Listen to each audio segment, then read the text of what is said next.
So what would it take to get you to fly 5,600 kilometers, sit in 3 airports, and do 1 ferry crossing?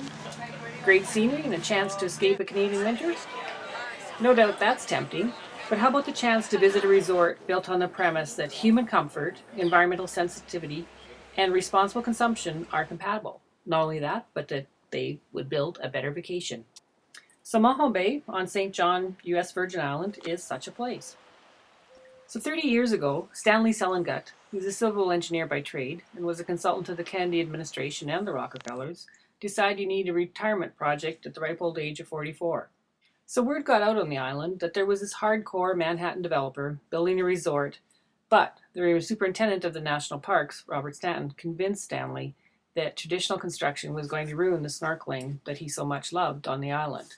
And since the island was 2/3 national park, it seemed that a different type of resort was more appropriate. So Stanley started something very different. He built what you'd look at and call a tent, but it's a tent camp. And so instead of a lodge on the beach, there were tents amongst the trees. So he started with 14 acres of land and 18 tents. Now there's 114 different tents and the Harmony Studios.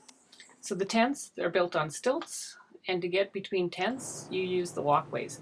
And these boardwalks, which are raised off the ground, protect the environment, and they also give a place to put the different utilities. 20,000 people visit Maho Bay every year, so it's proof that it's been very successful. One of the neat things about Maho Bay is the Trash to Treasure program. Stanley wanted to come up with a way to deal with all the trash that was generated by the business, seeing how there is no recycling program on the island. What happens is that they take the glass that comes from beer bottles and other glass containers, melt them down, and turn them into pieces of art. This wasn't as easy as it looks. The early years had lots of trials and errors, but now you can see it's been a very big success. It's hard to resist buying some of these pieces of art, which is how you come to be taking trash home in your suitcase, but you can also feel good knowing that this Trash to Treasure program saves 20 tons of trash from ending up in the garbage.